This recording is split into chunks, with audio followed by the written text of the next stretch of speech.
ဒီကနှစ်ဆုံးမှာဟာမနေ့ကရောက်တော့ဒီနေ့မှပေါက်သွားအလုပ်တွေကတအားများနေတအားရှုပ်ဒီခါလှတယ်တော့တမမှားလိုက်လည်းမတူတပေါင်းမီလဲဒီရောင်မယ်အင်းလဲဒီရောင်မယ်ဒီဒီဇိုင်းမယ်အဝါရင်ပေါက်တယ်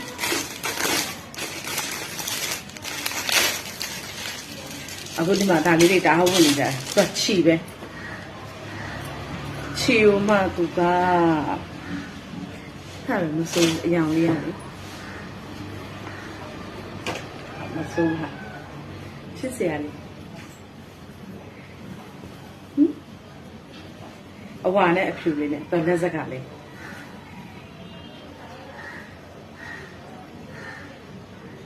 တော်သေးတယ်တစ်ဆိုင်ရှော့မှာလိုက်လို့ပထမတော့ဆို XL မှာတယ်အခု L size ကိုမှာထားတယ် XL ကျတော့နည်းနည်းပွားတယ်ကြီးတယ်လို့ထင်ရတယ်အခု size တစ် size ရှော့ပြီးမှာထားတယ်ဒါရဲ့အင်ကြီး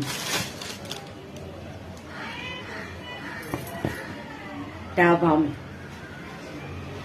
မစိုးပေါင်းမိလေအကြီးကြီးပဲဟုတ်ပြီလေအပွားကြီးသူကပလာဇိုထက်အောင်ကြီးသေးတယ်ပလာဇိုအပွားပုံစံမျိုးအကြီးတယ်ပုံမှန်မပါဘူးတော့ဘောင်းမိနဲ့အိမ်နေတယ်ဟုတ်ချင်မင်းဒီလိုလေးရလာတဲ့ဇက်ကဘောင်းမိနဲ့အိမ်ဘောင်းမိလည်းတော့အပွားဘောင်းမိလည်းလားတော့မဆက်ဒီဒီဇိုင်းဘောင်းမိလည်းဒီဒီဇိုင်းပဲပြင်ရမှာတော့အခုအဲ့လိုလာနေတာပေါ့အင်ကြီးလည်းမစိုးဘူးဒါပေမဲ့တစ်ခုပဲရှည်လိုက်တယ်ဒါမှမှနေကြXLမှနေကြအဲ့ဒါကိုဒီတစ်ခါကို L size မှာလိုက်တော့နည်းနည်းလေးကွက်တိဖြစ်သွားတယ်တရေချလိုက်တော့ပြည်ကိုလို့မရတော့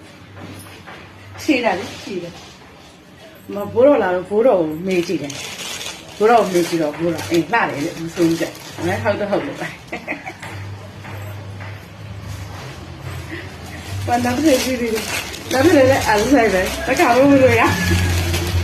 ရှည်တယ်လာပဲတခု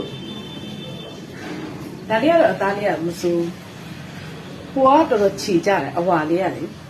ဒါလေးကအသားလေးကတော့မစိုးဘောင်းမီလည်းတော့အပွားလေးပဲအပွားဘောင်းမီလေးပဲအပေါ်လက်တီရောက်မယ်အင်္ဂလိပ်တီရောက်မယ်ဘောင်းမီလည်းတီရောက်မယ်ဒီနေ့ဒီတစ်ဆိုင်ပိုးမှားလိုက်ပြီးတော့ပဲအဲ့စမှားနေကြတိုင်းမှားလိုက်ပြီး